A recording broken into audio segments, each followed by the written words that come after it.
What's up, dude? Yeah, that's good. All right, believe it or not, this is take two, but I think we're kicking this one off good this time. I love the background, obviously. Thank you. Is this your apartment? Yeah, it's not part of the City. I'm in Lower East Side. Okay, sweet, dude.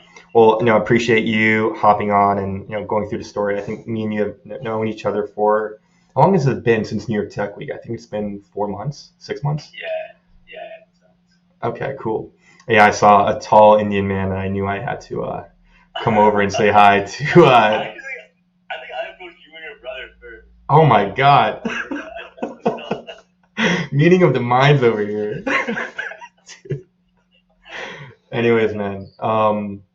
So I think the way we're gonna go with this interview is it's not gonna be an interview, it's just gonna be a chat. And I think my first question to you is, I would love to learn more about, your background. Where did you grow up?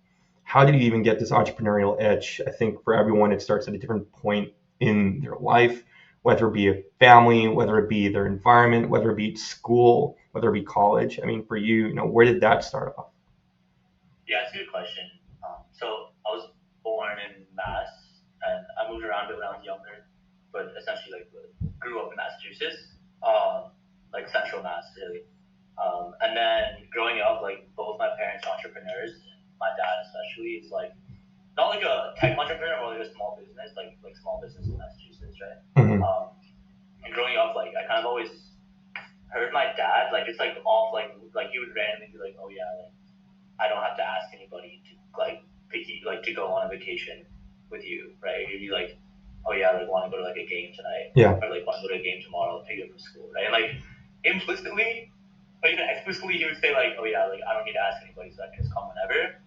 I think like that, like he never was like this is like amazing or anything. He was just like I don't need to ask anybody, so I can just like, do it. Hmm. I think implicitly by me listening to that like over the years, I was like, oh wow, it's like pretty interesting. That like he doesn't need to like be asking people like what's going on, right? Then I always was like, okay, that's like kind of cool, but never like was like, oh my god, like I love it. Then I went to college and did an internship at a startup, which was okay. I didn't like it that much. Then did an internship at a bank. And I was like, all right, like I do not like this. Like I don't really love the feeling of being like a 17,000 employee. Like I don't love that feeling for Yeah. myself. And I was like, I want to be employee like founder, employee number one. So I was like, okay, let me try being a founder. So I have a co-founder named Corey, and we had a startup in New York City, and we were running a startup which is called Alia, which is the same one I'm doing now. While we were both working at the bank, Yeah. and I was like, wow, I love doing a startup much more than I love being at a bank. And I was like, let me just see how far we can take this. So you never felt any pressures from your parents to do something more, you know, by the book.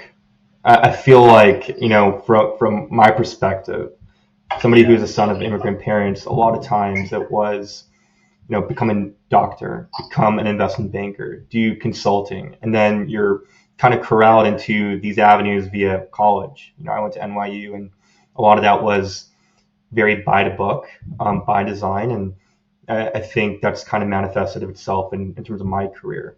Although I'm fortunate enough to actually like what I do. I mean, for you, that was just never the case, was it? no, I got lucky. I think my parents are super open minded to me becoming an entrepreneur. But it's not like they were like, oh yeah, like you're not working, like you can just mess around. Like they, because I lived with my parents for a bit as well, and they like saw that I was like working very hard on it. They're like, Hmm. okay, like he's doing this, but like yeah, he likes it, and he's like actually working hard, so like it's totally cool. But I'm lucky that my parents are okay with it, like me being an entrepreneur. Um, I'm super grateful for it. Yeah. Got it. How did you wanting to be an entrepreneur, or at least how did that manifest itself, earlier on in your career? I mean, I remember, for myself, it was always tinkering with, even going back to me as a kid, it was Legos or, running small side hustles as a kid, doing charity work. I mean, for you, what did that look Yeah, like? that's a good question. Honestly, when I was in high school, I started like a bunch of like random clubs. Like I started like finance club. I started like international club. I started Finance club. yeah, yeah. So I started like finance. I started entrepreneurs club. So I was just like I don't know. I guess like when I was in high school, I was just like trying to like get a bunch of like accolades like my resume or whatever for like college. Yeah. But like by that, I started a bunch of like clubs, Hmm. and I really enjoyed being the person who was like, oh yeah, like I'm the founder of a club, you know. Yeah. So I think that was like really early on when I was like, oh yeah. Back then I wasn't doing it to be like, oh, like, I'm an entrepreneur. I was doing it to be like, oh, like, let me just to do some stuff for college. Yeah. But I think just by doing it, I was like, wow, like I actually enjoyed this a lot. Gotcha. Was there a pivotal moment, during your life where you're like, you know what, I want to take a swing at this entrepreneurial thing? I think being an entrepreneur is, by many means, it's not something that you can go out and design yourself to do. You can't just say, I'm going to be an entrepreneur and then come up with $1 billion idea, right? I Yeah. think for you, when did you start thinking about this? I think in a more abstract manner. Yeah, I think it was when I got more serious about what I wanted to do with my life, right? Like when I was in college, like in college, like you're kind of just like living as like a kid, so you're just like, oh yeah, like school is cool, like internships are cool, like you're just like kind of just like doing like at least for me, like Yeah. freshman sophomore year, I was kind of just like, oh yeah, like I have an internship, it's cool, like I'm taking classes, it's fine, right? Yeah. It was kind of like I was like part of like the life. Hmm. Then my third year, I was like, all right, like, what do I actually like enjoy? Like, what aspects of education, what aspects of life do I feel the most drawn to? Hmm. I believe it was always kind of like ownership, right? Like ownership of like anything, like even recreationally, like being like the leader of something, the starter of something, and like whether that be like even in an educational sense, in like a extracurricular sense, like that always just like really spoke to me. Yeah. And then when I got a job at the bank, I was like, oh shit, like I feel like I'm powerless. Hmm. I didn't like that feeling. I was like, what about it do I not like? And it was like that I was like kind of a powerless, let's say, forgotten person. I was Hmm. like, wow, I don't like that feeling at all. So that's kind of how I knew I wanted to be an entrepreneur, so that I wouldn't have to have that feeling. Gotcha. It's funny. I was talking to Hamish, who we're both friends with, and Hamish was the last person that we interviewed for People Adventure, and his framework, and I use the word framework, was pretty detailed. It was, how can I make multi-generational wealth, and how can I put myself in a position to enact on that? So, for example, for him, it was, I can't do a corporate 9 to 5. I'm never going to get there in time, right? And then he started going through different paths that he could potentially take, and then ultimately working backwards, right? I think Hamish is super objective in a lot of the way he approaches his life. For you, was it similar in terms of going through what you would want to do, or was it more so, I just can't do this feeling anymore? Like, I can't be a Yeah, slave to this corporate lifestyle. it's interesting, and I think like the way I see anyone who wants to become an entrepreneur is A/B tested. Like, I mean, A/B testing is like I think the answer for like most things in software and running a startup and even being anything is just like control group and then a group that has the experiment and see what Yeah. happens with performance, right? Yeah. So like I ran an A/B test in my life.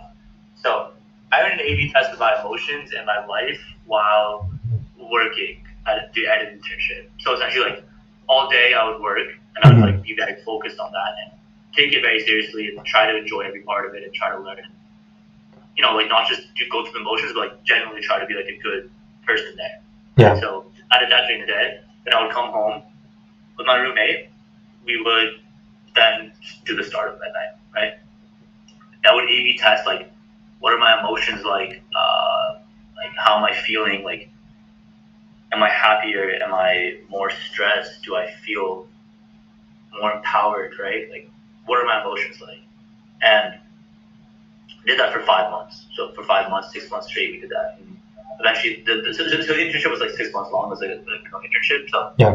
eventually, at the 6 month, I was like, all right, like how did I feel during all this time? And it was very clear to me that even though I spent the same amount of time doing both, like same amount of like periods, like 6 months doing both, right? Doing a startup at night gave me so much energy. At night, I would do it like let's say 5 to like 11. Yeah. And I wouldn't be able to sleep at night because I was just like thinking all night of like Yeah. new ideas, potential of being successful, what life would be like in 2 years.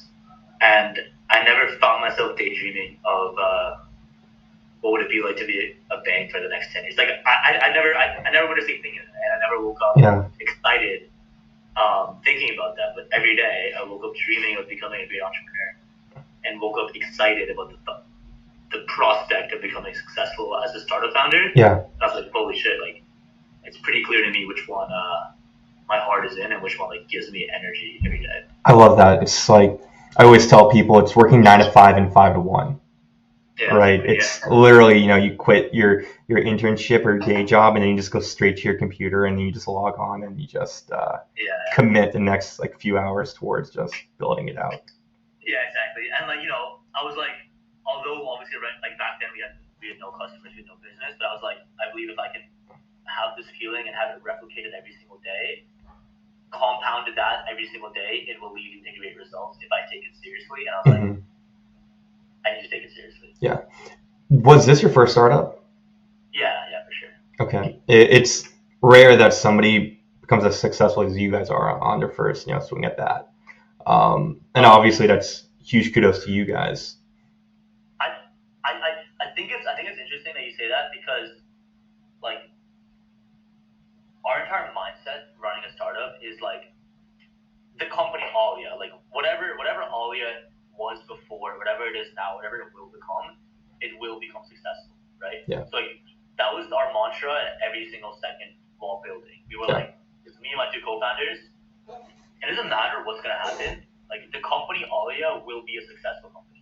That's the only thing that matters. Like whether we were selling, as we do now, pop-ups to e-commerce brands, whether we're selling hot dogs on the side of the road, whether we're selling a newspaper, right? It didn't matter. But the company of Alia and us three as co-founders, we were like, we are going to make this work and we are going to be successful. So yeah, it's our first startup, but I don't even think of that. I think of it as like it was bound to happen because we would have done whatever it takes to make it happen. Yeah, exactly. You manifested it to reality. I think that's a good transition then. You have an idea of, I don't want to do this corporate lifestyle. I don't want to be a banker for the next 10 years. I'm really driven to entrepreneurship because it will allow me the liberation in a lot of ways and will give me the chance to exercise a lot of my passions. How do you go from translating your feelings into an actual business? How did, I guess for lack of better words, how did Alia, come to fruition? And what were the structures around that when you were starting off?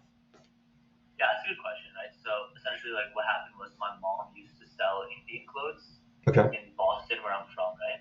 So in person she would sell clothes. She did quite well in person selling these clothes, and then she wanted to move online naturally. As all businesses had to start moving online. Yeah. And her online store, she went on Shopify, and it wasn't really doing that well. And I was like, okay, let me like step in and become a Shopify developer. And I was like, okay, let me see like what's. I've done the same thing for my mom too. It seems like all these Indian aunties and moms are trying to start a Shopify store. Yeah, exactly. So it was like that, right? But Yeah. She has a low conversion rate. Yeah. Like low CDR. Yeah. I was like, okay, what's going on here? And I was like, all right, in person, what's the difference? In person, she was able to be herself, tell her story, get her message across. Yeah. Online, nobody went to her About Us page. Nobody learned about her story. And thus, people were not converting. That was my inkling, right? That's what I believe people were not converting. I was like, okay, well, is there an app that does this? And there was no app that did it.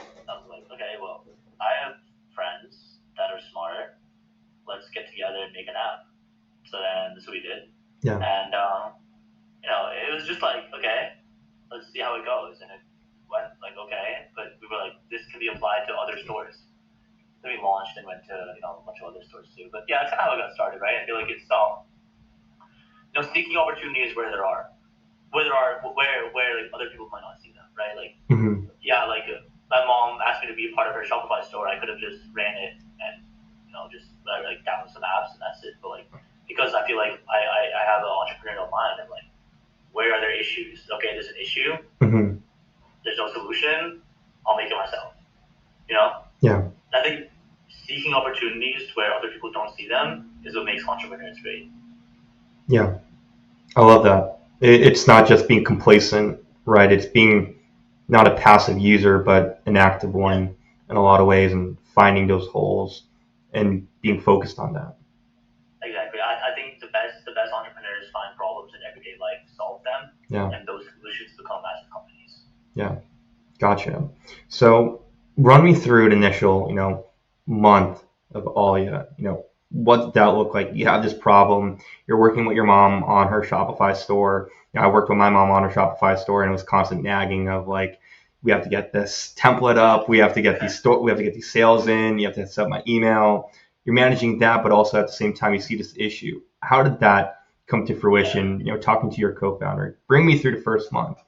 Yeah, for sure. No, it's a good question. Honestly, my mom was gave me a bunch of autonomy. She was just like, hey, like, can you set this up and do everything? Nice. So like, I found the issue pretty quickly, and I was like, okay, like, this seems like a pretty critical issue, and I think we should solve it. Mm-hmm. So I was like, I talked to my co-founder Corey, who was in New York at that time, which I was living in New York at that time. I brought it up to him. He was like, oh yeah, this is like pretty interesting.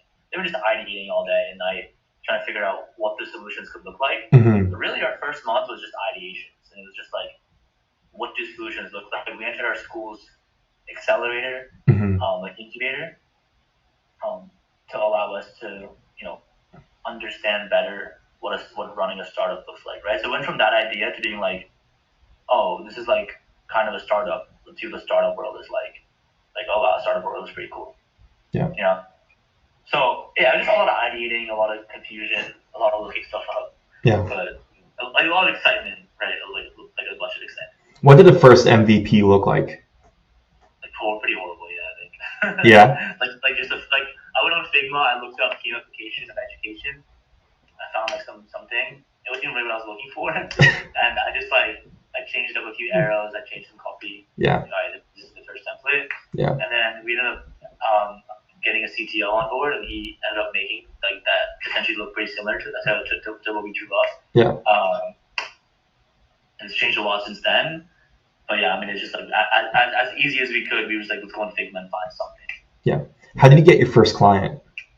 Yeah, we got lucky, right? Because I mean, of course, my mom was our first client, but her store was kind of small. It was like kind of beta testing, so we didn't like get any sales on there. But then what happened was we got lucky because some of our friends from school had Shopify stores.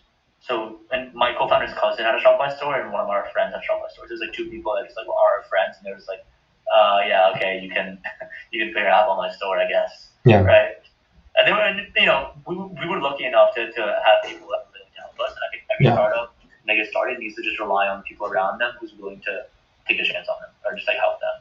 Yeah. So we did that, and then that went from 2 clients, and then we went to the third. We went to we got just a few more friends, and eventually went to like an actual person who didn't know us. So it was like, hey, we have 6 clients now, all being our friends' sites. Do you want to be the 7th? And because we already had 6, he was like, okay, I guess it has to be like decent. He was like, okay, fine, I'll try it out. And they're like, hey, we have this brand name, and it's just like snowballs from there. Yeah. We really just need to get started. I think have some people around you that are willing to like work with you at a very young stage, which we got lucky with. Yeah, I'd argue that the distribution strategy for a lot of these startups is more imperative now than ever, given that it's so easy to whip up an MVP. That it's a lot of it is distribution, which you're doing now on LinkedIn. Yeah, a bunch of LinkedIn. Yeah, love LinkedIn. Tell me about LinkedIn. You've been killing it. You've been posting every single day. Thank you. Sometimes I think you even post on the weekends. Yeah. I wake up to post from Shaan, and I'm like, oh crap, I have to get back into my flow. Run me through your thought process with LinkedIn, and then how has that manifested itself in terms of ROI and outputs? Yeah, great question. So start of the year, January, right? We had launched the company. I was already full time. We had about 20 brands. Okay. For context, now we have over 350. So we started with very little amount of brands. Awesome. This year, right? And we were like, all right, should we raise money? We were like, I don't know if we should. So essentially, our thought was, let's get as much as we can from free channels before we raise money. So we were like, oh, we really want to raise money. Like, it'd be sick. We could say like, yo, we'll post on like LinkedIn on Instagram. Hey, we just raised Forbes 30 under 30. Like that's why I wanted to raise money. It was a horrible reason to raise money. Right?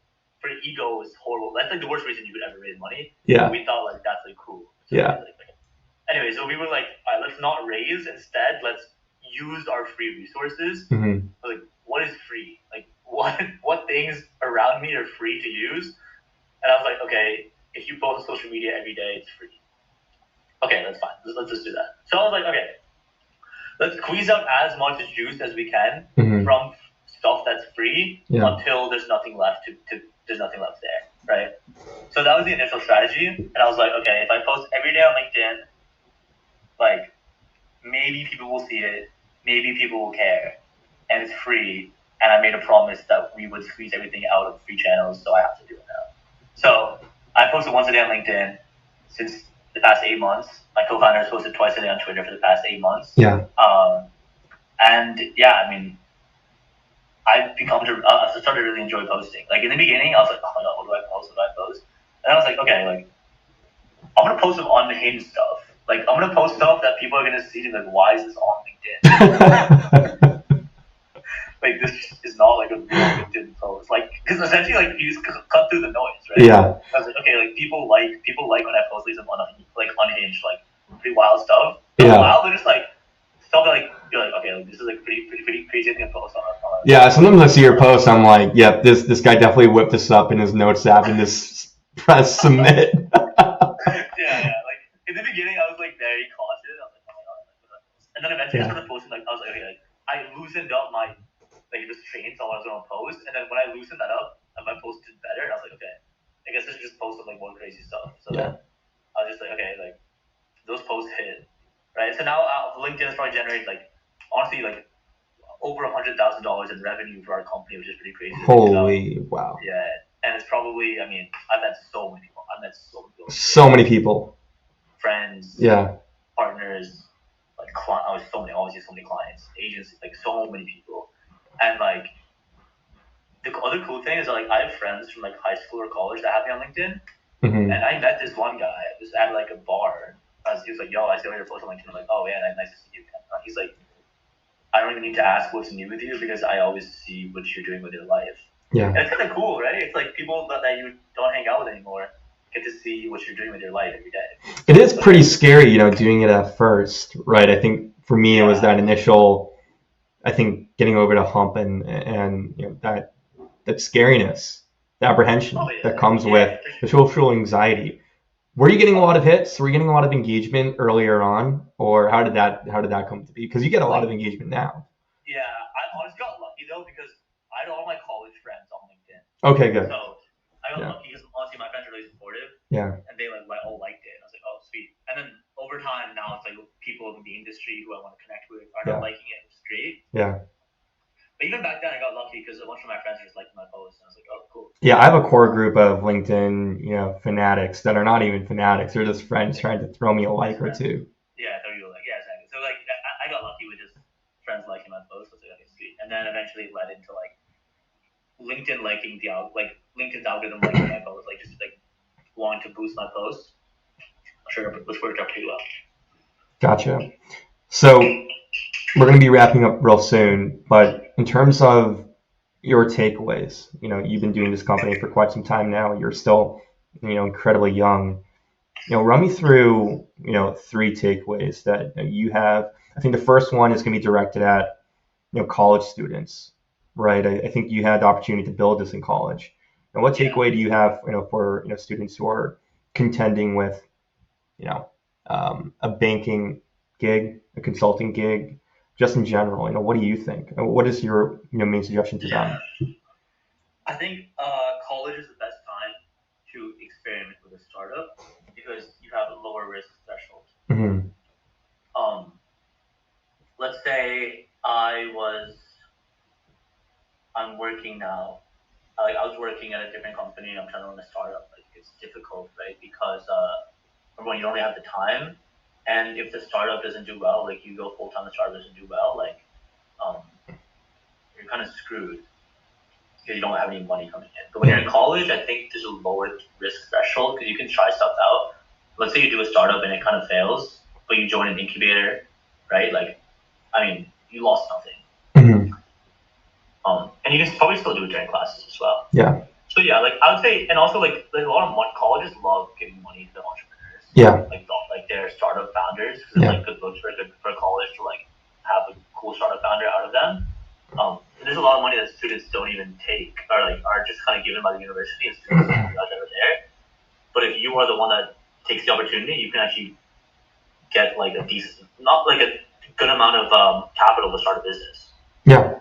it's free press for the campus. It's also helping you out and achieving, you taking the next step. Yeah, exactly. What suggestions do you have for, I think, earlier stage founders, folks who were, 1 month into their journey, thinking about it, mulling it over, ideating, going through different initial A/B tests? What suggestions do you have for them? That's a good question. I would say number one is talk to customers all the time. Like always be talking to customers. Yeah. Because the worst thing any startup can do, in my opinion, is be siloed in a room, just writing down your thoughts all the time. Because you are one out of obviously like people, millions of users who could be potentially using your app, and you need to be understanding what the masses, like a lot of times, like what the masses and what ideal customer profiles care the most about too. A lot of times that's not going to be you, right? Like for me, for example, like we target like Shopify brands that do like around $1 million to $10 million a year. Yeah. And I don't own a Shopify brand that does that, so how am I to know what the answers are? So I'd say that's important, and I would say whenever you're speaking to potential customers, tell them you're the founder. Tell them you're like a young founder, because people love that. Like inherently, most people want to help other people. That's so like if you're like, hey, like I'm 23, like I start every call like, hey, I'm Shaan Arora, just graduated college, started this company, pleasure to meet you. And it's like, oh wow, cool. Like he's the co-founder, he's young, he's hustling. Like, everyone respects that. I think that's such a good idea. It's funny, when we were doing Tribe, a lot of it was, and even with Venture House, it's a lot of optics. I think one thing investment banking taught me was, how do you position yourself? How do you sell yourself?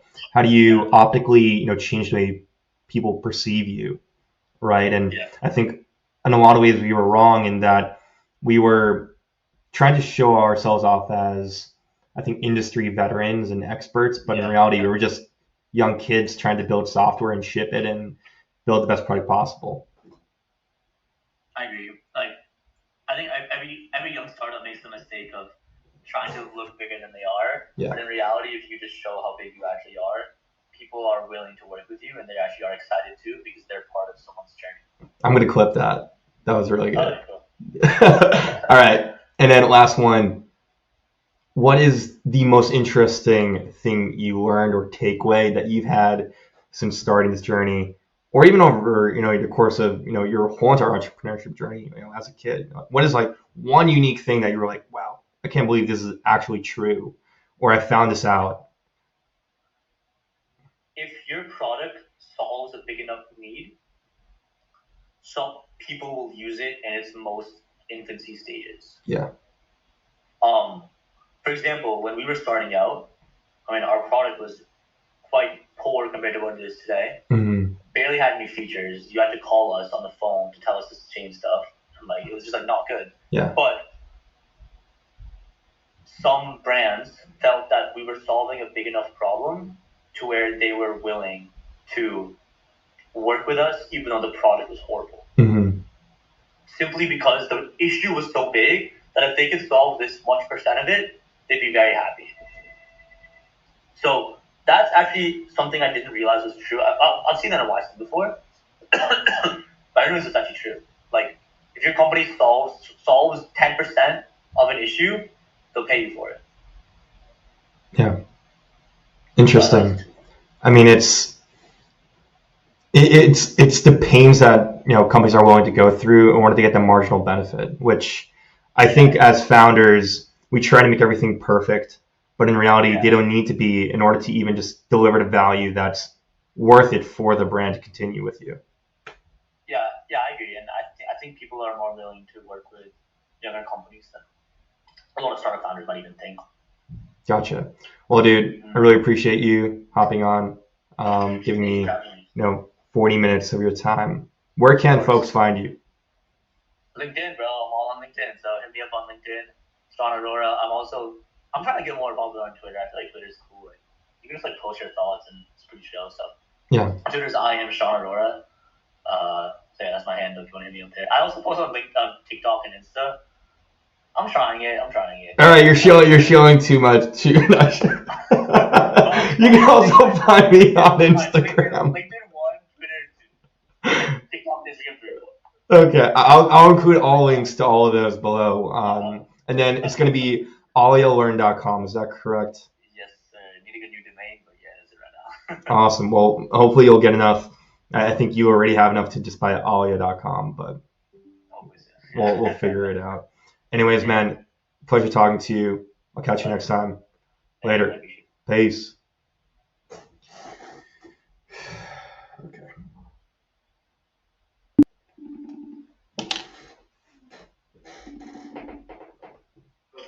All right, cool. That was it. Okay, good. Thanks, man. Yeah, dude. Of course. Enjoy your night out. You doing anything this weekend? Yeah, I'm going to bring you my voice. Rooftop. Sick. All How right. about you? I have no plans. I'm probably gonna hit the gym right now. It's so late, Okay. but I'm gonna hit the gym. Alright, bro. Let's catch up as well. Get dinner tonight. Dude, I'm game. I'm gonna be in the city on October 4th, by the way. Alright, let's So go. we can do dinner or something then. It'll be Friday, but we'll do something. Alright, I'm down, bro. All right, dog. I'll catch you. Appreciate you. Yeah, appreciate it, bro. Peace. Peace.